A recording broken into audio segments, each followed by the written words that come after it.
తిరుపతి లీలామహల్ సమీపంలోని చేపల మార్కెట్ నందు ప్రతిరోజు వేలాది రూపాయల వ్యాపారం జరుగుతుంది. అయితే ఇక్కడ అపరిశుభ్ర వాతావరణం, దుర్వాసనతో వేలాది కుటుంబాలు సైతం తీవ్ర అనారోగ్యానికి గురవుతున్నామని స్థానికులు అంటున్నారు.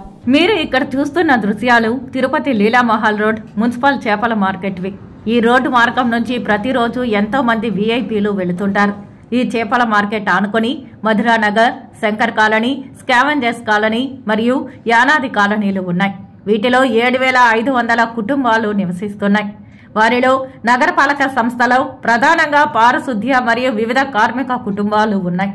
2,000 మంది వరకు ప్రతిరోజు ఉదయం 5 గంటలు మొదలుకొని రాత్రి వరకు పారిశుద్ధ్య పనులు చేసుకుని రాత్రిపూట ఇంటికి వచ్చిన ఈ చేపల మార్కెట్ నుంచి వచ్చే దుర్వాసనతో ప్రశాంతంగా ఉండలేక అనారోగ్యానికి గురై చనిపోతున్నారు. వారి కుటుంబ సభ్యులు కూడా అనారోగ్యానికి గురవుతున్నారు. పారిశుద్ధ్య కార్మికులు చిన్న చిన్న పనులు చేసుకుని జీవించేవారు. తమకు వచ్చే జీతాలతో కడుపులు మార్చుకుని దాచుకున్న డబ్బులతో పాటు బ్యాంకు రుణాలు తీసుకుని ఈ ప్రాంతాలలో సొంత ఇల్లు కట్టుకున్నారు.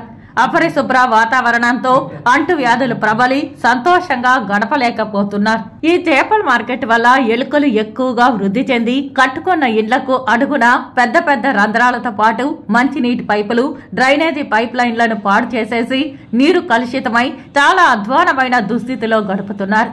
ప్రతిరోజు నగరపాలక సంస్థ సిబ్బంది వచ్చి డ్రైనేజ్ క్లీన్ చేసినా శాశ్వతమైన పరిష్కారం లభించడం లేదు.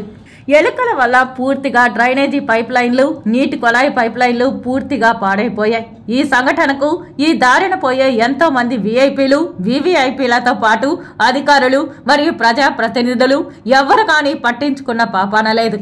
ఇక్కడ నివసిస్తున్న వారు ఈ ప్రాంతంలోనున్న చేపల మార్కెట్ను దూరంగా తరలించి శాశ్వత పరిష్కారం చూపాలని కోరుతున్నారు.